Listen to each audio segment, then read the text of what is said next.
ठीक है, सबसे पहले तो आपको पता होना चाहिए कौन से बैक्टीरिया, कौन से माइक्रो ऑर्गेनिजम्स हैं जो डायरिया कॉज करते हैं, ठीक है, या इंटेरोकोलाइटिस यानी कि आपकी जो वो इंटेस्टाइन्स हैं उनकी इन्फ्लेमेशन कॉज करते हैं, स्मॉल एंड लार्ज दोनों की, जिसकी वजह से डायरिया होता है।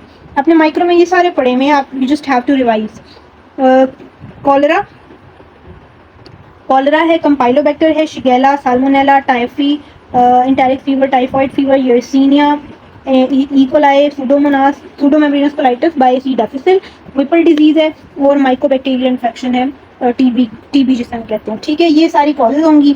आपको ऑप्शंस में यही दिए होंगे। Sometimes patients Yersinia, sometimes patients Yersinia के साथ आते हैं, आपको नहीं पता होता, आपको याद नहीं होता कि यर्सीनिया भी इन्फेक्शियस डायरिया कॉज करता है। सो इन सारों का आपको पता होना चाहिए।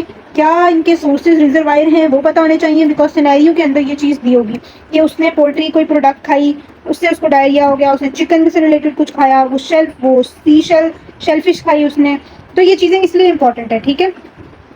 अच्छा जी, ट्रांसमिशन कैसे है ये भी आपको पता है। ट्रांसमिशन अगर नहीं भी याद है तो इट्स ओके, एपिडेमियोलॉजी भी करने की जरूरत नहीं है। जीआई साइट्स कौन सी इफेक्टिव है ये भी इतनी इंपॉर्टेंट बात नहीं है, symptoms are very important. Cholera का जो पेशेंट है वो राइस वाटर स्टूल्स के साथ, वाटरी डायरिया के साथ प्रेजेंट करेगा। सिवियर इलेक्ट्रोलाइट इंबैलेंस और डिहाइड्रेशन होती है इसके अंदर। कंपाइलोबैक्टर जो है ये किसके साथ प्रेजेंट करता है, arthritis, Guillain Barre syndrome with diarrhoea, diarrhoea इन सब में प्रेजेंट है।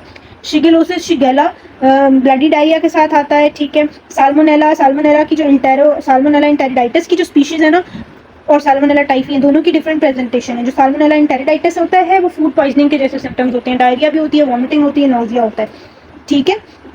एब्सेस भी बन सकती है, और ये डायरिया यहाँ पर लिखा है वाटरी और ब्लडी डायरिया दोनों हो सकते हैं, ठीक है। कंपाइलोबैक्टर में भी ब्लडी डायरिया हो सकता है। सो अगर पेशेंट को ब्लडी डायरिया है तो आपके माइंड में कंपाइलोबैक्टर, शिगेला, साल्मोनेला, ठीक है। टाइफॉइड में भी ब्लडी डायरिया हो सकता है अगर परफोरेशन है या अल्सर डेवलप हो गया है। उसके अलावा और इकोलाई के अंदर जो इंटेरोहेमोरेजिक स्ट्रेन्स हैं वो ब्लडी डायरिया कॉज करती हैं। सो ये सारी चीज़ें ज़हन में आनी चाहिए, और उसके बाद आपने बाकी का सिनेरियो पढ़ के जो है वो डिफरेंशिएट करना है कि कौन सा हो सकता है, ठीक है। यर्सीनिया जो है वो कौन सा करता है, abdominal pain, fever and diarrhoea, इसमें भी रिएक्टिव आर्थराइटिस और एरिथेमा नोडोजम होगा, ठीक है। ये फीचर्स भी आपको हेल्प करेंगे डायग्नोज करने के अंदर। उसके बाद जी टाइफॉइड फीवर की थोड़ी क्रोनिक हिस्ट्री होती है, इसमें पेशेंट ऑल्टरनेटिवली डायरिया और कॉन्स्टिपेशन दोनों के साथ आ सकता है। क्रोनिक इन्फेक्शन है, encephalopathy, myocarditis, intestinal perforation, it's complications, ठीक है। इकोलाई का आपको पता है, इसमें भी आपने वही चीज़, ब्लडी डायरिया भी हो सकता है, और सेकेंडली ट्रेवलर्स डायरिया।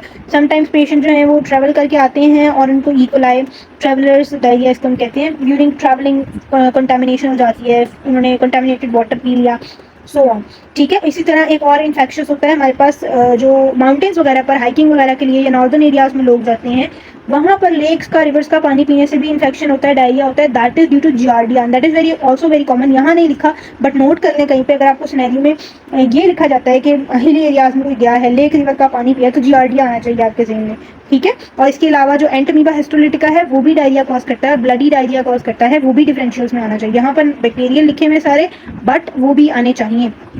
जो सूडोमेम्ब्रेनस कोलाइटिस है, इसमें भी डायरिया होता है, बट इसमें आपके पास पेशेंट की हिस्ट्री होगी कि उसने एंटीबायोटिक्स यूज़ की हैं, ठीक है। और ये हॉस्पिटल या इम्यूनो डेफिशिएंट पेशेंट्स के अंदर होता है। विपल डिजीज भी बैक्टीरिया से होती है, ठीक है। इसके अंदर भी इसके फीचर सारे सीलिएक डिजीज जैसे होते हैं, मैल एब्जॉर्प्शन वाले।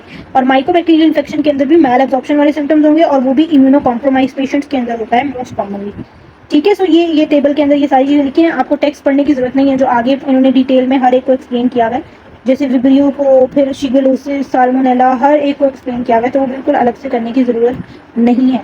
अलग से आपके सिलेबस में ना टाइफॉइड लिखा हुआ है, टाइफॉइड को अलग से कर लें क्योंकि ये इंपॉर्टेंट है, आपकी कंट्री में बहुत प्रेवलेंट है, ठीक है। इसको मैं आपको थोड़ा सा डिटेल में बता देती हूँ, बाकी जो है वो आपने वहीं से करनी है जो मैंने आपको बता दिया है, ठीक है। अच्छा, टाइफॉइड के अंदर क्या है कि दो इसकी स्पीशीज हैं जो टाइफॉइड, साल्मोनेला की दो स्पीशीज हैं जो टाइफॉइड कॉज करती हैं। एक तो साल्मोनेला इंटेरिडाइटिस है, वो फूड पॉइजनिंग कॉज करता है। टाइफॉइड कॉज करने वाली साल्मोनेला टाइफी है और पैराटाइफी है, ठीक है। और ये जो है इंडेमिक्स की फॉर्म में भी कर सकते हैं, और उसमें बच्चे और adolescents are the most affected, faeco oral इसकी भी ट्रांसमिशन होती है, ठीक है। उसके बाद जी इसमें ये गॉल ब्लैडर के अंदर कॉलोनाइज करता है, तो पेशेंट जो है वो गॉल स्टोन्स और क्रोनिक कैरियर, अगर उसमें कोई गॉल स्टोन का, गॉल ब्लैडर का इन्फेक्शन है, उसके अंदर भी जो है वो पेशेंट इन सब चीज़ों के साथ गॉल ब्लैडर की एब्नॉर्मैलिटीज के साथ प्रेजेंट कर सकता है इन दिस डिजीज, ठीक है। ये भी ट्रैवलर्स के अंदर प्रीडोमिनेट करता है, या जो वो वाले लोग जो अंडर डेवलप्ड कंट्रीज में रह रहे हैं और साफ पानी नहीं पीते, टाइफॉइड उनमें भी बहुत ज़्यादा कॉमन है, ठीक है। Acute infection is associated with anorexia, abdominal pain, bloating, nausea, vomiting and bloody diarrhea. उसके बाद थोड़ा सा एसिम्प्टोमेटिक फेज आता है, फिर इसका बैक्टीरिया हो जाता है। ये पैथोजेनेसिस बताई हुई है कि एक्यूट फेज आएगा, उसके अंदर ये सिम्टम्स होंगे, फिर पेशेंट कुछ दिनों के लिए एसिम्प्टोमेटिक हो जाता है, फिर ये जो बैक्टीरिया ये ब्लड में चला जाता है, बैक्टीरिया इनिशियली कॉज करता है और उस दौरान पेशेंट को फीवर और फ्लू लाइक सिम्टम्स आते हैं, ठीक है। और अगर इस दौरान आपने पेशेंट को डायग्नोज कर लिया है तो ट्रीट कर दिया है तो फर्दर डिजीज प्रोग्रेशन नहीं होगी और प्रिवेंट हो जाएगा। इससे आगे अगर डिजीज प्रोग्रेस करती है ना तो फिर बहुत ज़्यादा फीवर, एब्डोमिनल टेंडरनेस और फिर वो पेशेंट जो है ना वो परफोरेशन की तरफ एक्चुअली जा रहा होता है। फिर एब्डोमिन पे रो स्पॉट्स अपीयर हो जाते हैं which are small erythematous maculopapular lesions and are seen also seen on the chest and abdomen. और एक्स्ट्रा इंटेस्टाइनल कॉम्प्लिकेशन शुरू हो जाती हैं जिसमें encephalopathy, meningitis, seizures, endocarditis. So typhoid में सिर्फ इंटेस्टाइनल सिम्टम्स नहीं आएंगे, एक्स्ट्रा इंटेस्टाइनल भी आएंगे। और salmonella osteomyelitis is very common उन लोगों के अंदर जिनको सिकल सेल डिजीज होती है, ठीक है। डायग्नोसिस इसका जो गोल्ड स्टैंडर्ड है दैट इज ब्लड कल्चर, ठीक है। हम इसका ब्लड कल्चर करते हैं टाइफाइड के अंदर। ये एमसीक्यू आता होता है, मेडिसिन में बहुत सवाल पूछा जाता है। और तो और इन लोगों के अंदर आपको स्प्लीनोमेगाली भी मिलती है, ठीक है, और गॉल स्टोन्स मिल जाते हैं। और इन पेशेंट्स के अंदर जिनको परफोरेशन हो जाए क्योंकि ये गॉल ब्लैडर में रह रहा होता है तो हम उनकी गॉल कोलिसिस्टेक्टमी कर देते हैं, फिर ये रिलैप्स नहीं होता टाइफाइड फीवर का, ठीक है। बस इसमें इतना आपको इसकी पैथोजेनेसिस जो मैंने बता दी है ना वो इंपॉर्टेंट थी, वो आपको पता होनी चाहिए। उसके बाद ये सारा कुछ छोड़ दें। पैरासिटिक डिजीज, अच्छा वायरस भी हैं, रोटा और इंटेरो वायरस जो डायरिया कॉज करते हैं apart from bacterial causes. Rota virus बच्चों में आएगा, नियोनेट्स में, इन्फेंट्स में। अगर आपको डायरिया आ रहा है ना तो सबसे पहले आपने रोटा वायरस सोचना है, और वो भी ऐसा बच्चा जिसने कोई वैक्सीनेशन नहीं कराई हुई, तो उसमें rota virus is very common, ठीक है। इसमें क्या होगा, rotavirus selectively infects and destroys mature enterocytes in the small intestine and the villus surface is repopulated by the immature secretory cells, जिसकी वजह से उस पेशेंट को डायरिया हो जाएगा। पैरासिटिक डिजीज में स्कैरिस वगैरह कराते हैं, स्ट्रोंगोलॉइड्स भी करा देता है, बट कॉमनली जियार्डिया देखा गया है, ठीक है। और पैरासाइट्स में एंटामीबा हिस्टोलिटिका, बाकी भी कराते हैं बट ये दोनों सिनेरियोज में ये पूछे जाते हैं और इनके भी फीचर्स मैंने आपको बता दिए। जो जियार्डिया वाला क्या बताएगा वो मैंने बता दिया सिनेरियो के अंदर। और डायग्नोसिस हम इसका स्टूल एंटीजन से करते हैं, ठीक है। और एंटामीबा हिस्टोलिटिका ब्लडी डायरिया होता है जिसको हम डाइजेंट्री कहते हैं, ठीक है। और इसके अंदर क्रोनिक एपिथेलियम पे आपको अपोप्टोसिस, इन्वेडिंग क्रिप्स और बरोज नजर आएंगे, ठीक है। न्यूट्रोफिल्स नजर आएंगे, टिश्यू डैमेज, नेक्रोसिस नजर आएगा, पैरासाइट भी नजर आ सकता है, ठीक है। सो इन्फ्लेमेशन हुई होगी और ये सारा कुछ, ठीक है। अच्छा, हमारे पास उससे पहले एक डायग्राम है, ये हिस्टोलॉजी डायग्राम बनी हुई है। बैक्टीरियल एंटेरोकोलाइटिस यानी जो डायरिया कॉजिंग इन्फेक्शियस डायरिया की जो कॉजेज हैं, इन्फेक्शियस डायरिया को हम बैक्टीरियल एंटेरोकोलाइटिस भी कहते हैं, ठीक है। उसकी वजह से ये बेसिकली डायरिया होता है। तो उसके अंदर ये वाली डायग्राम है that is campylobacter jejuni infection. और इसके अंदर आप देख सकते हैं जो ब्लू सेल्स हैं these are all neutrophilic infiltration. Secondly इसके अंदर आपको crypt epithelium and crypt abscess नजर आ रही है। जो क्रिप्ट के अंदर ये जो भरी हुई क्रिप्ट है ना, यहाँ पर भी क्रिप्ट के अंदर this is showing crypt abscess, ठीक है।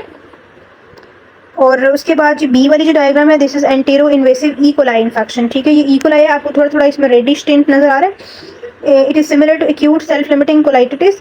और इसमें क्रिप्ट आर्किटेक्चर नॉर्मल है but spacing despite abundant intra epithelial neutrophils. इसमें यहाँ पर आप देखें तो इंट्रा एपिथेलियल न्यूट्रोफिल्स नहीं है, न्यूट्रोफिल्स यहाँ है। यहाँ पर आप देखें तो एपिथेलियम ही इतनी डेंस हुई हुई है, ये इंटेस्टाइन आपकी शो की हुई है। और इसके अंदर जो है वो कितने न्यूट्रोफिल्स अबंडेंट हैं, ब्लू कलर है, ठीक है। सो ये डायग्राम आपको जो है वो आनी चाहिए फॉर ऑस्पी। उसके बाद ये हमने करना था, अच्छा ये एक और डायग्राम है, इसमें Clostridium difficile, pseudo membranes white इस तरह की नज़र आती हैं ऑन एंडोस्कोपी, कोलोनोस्कोपी बेसिकली। और जो हिस्टोलॉजी अगर आप देखेंगे तो न्यूट्रोफिल्स, ये सारे ब्लू न्यूट्रोफिल्स नज़र आ रहे हैं। और जो है वो इस तरह से आपकी ना हिस्टोलॉजी की अपीयरेंस नज़र आती है, ठीक है।